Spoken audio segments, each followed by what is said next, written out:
আসসালামু আলাইকুম রহমতুল্লাহি ওয়া বারাকাতুহু।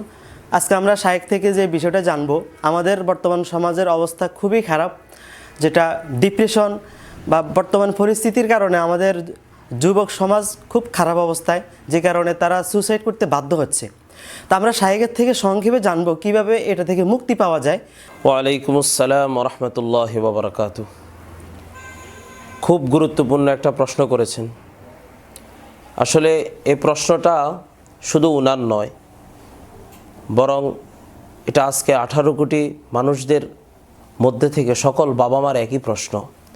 বিশেষ করে আমাদের আজকে যে যুব সমাজ, যুবক ভাইয়েরা, যুবতী বোনেরা বিভিন্ন কারণে, ছোট ছোট বিষয়ের কারণে আমরা ডিপ্রেশনের মধ্যে পড়তেছি, হতাশাগ্রস্ত হচ্ছি। অথচ হতাশাগ্রস্তের কারণে আমরা তার সমাধান না খুঁজে এমন একটা পন্থা অবলম্বন করতেছি যেটা কোনো সমাধান নয়, সেটা হলো আত্মহত্যার পথ। অথচ আল্লাহ রব্বুল আলামিন কোরআনুল কারীমের মধ্যে বলেন, সূরাতুজ জুমারের মধ্যে বলেন, কুল ইয়া ইবাদিয়াল্লাযীনা আসরাফু আলা আনফুসিহিম লা তাকনাতু মির রাহমাতিল্লাহ। ও হাবিব, আপনি আমার বান্দাদেরকে বলে দেন, যারা নিজেদের নফসের উপর অনেক বেশি জুলুম করেছ, অনেক বেশি তুমি ক্ষতিগ্রস্ত হয়েছ, নিজের নফসের উপর অনেক বেশি গুনাহ করেছ, খবরদার আমার রহমত থেকে তুমি নৈরাশ হবে না।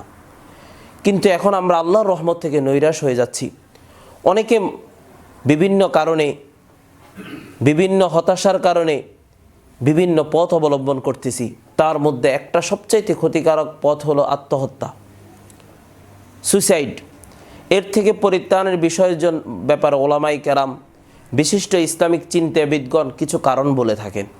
যদি আমরা এই কাজগুলো যদি ফলো করি, অবশ্যই অবশ্যই আমাদের এই তরুণ প্রজন্ম, বিশেষ করে যুবক ভাইয়েরা, যুবতী বোনেরা এই আত্মহত্যার পথ থেকে পরিত্রাণ পাবে।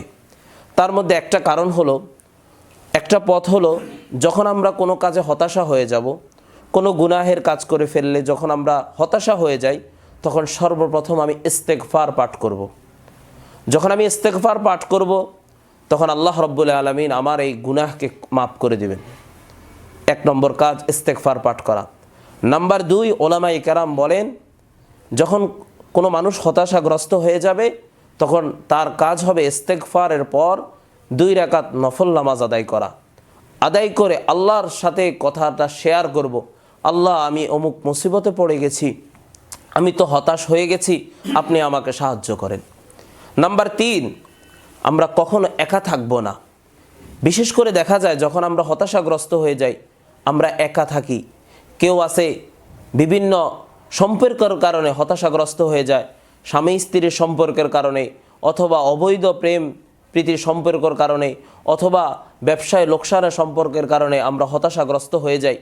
কিন্তু হতাশাগ্রস্ত হয়ে আমরা একা একই পথ অবলম্বন করি, এক রুমের ভিতরে একা একই বসে থাকি। না, এভাবে করা যাবে না। বরং যেখানে লোক সমাগম বেশি, আমরা ওখানে চলে যেতে হবে, মানুষের সাথে মিশতে হবে। যখন আমি মানুষের সাথে মিশবো, তখন আমার থেকে হতাশা জিনিসটা চলে যাবে। নাম্বার 4, যে এই বিষয়ে ভালো অভিজ্ঞ আছে তার সাথে বিষয়টা পরামর্শ করা।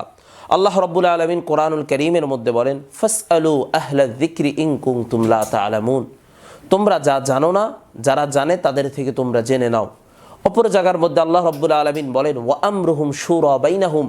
তুমি যদি কখনো মুসিবতে পড়ে যাও, কোনো কাজ করার যদি তোমার প্রয়োজন হয়, তোমরা পরস্পরে পরামর্শ করো। এজন্য যখন আমরা হতাশাগ্রস্ত হয়ে যাব, এই 4টা কাজ করব। 1 নম্বর ইস্তেগফার পাঠ করব। নাম্বার 2 রাকাত নফল নামাজ পড়ে আল্লাহর নিকট কথাটা শেয়ার করব, আল্লাহর নিকট আশ্রয় প্রার্থনা করব।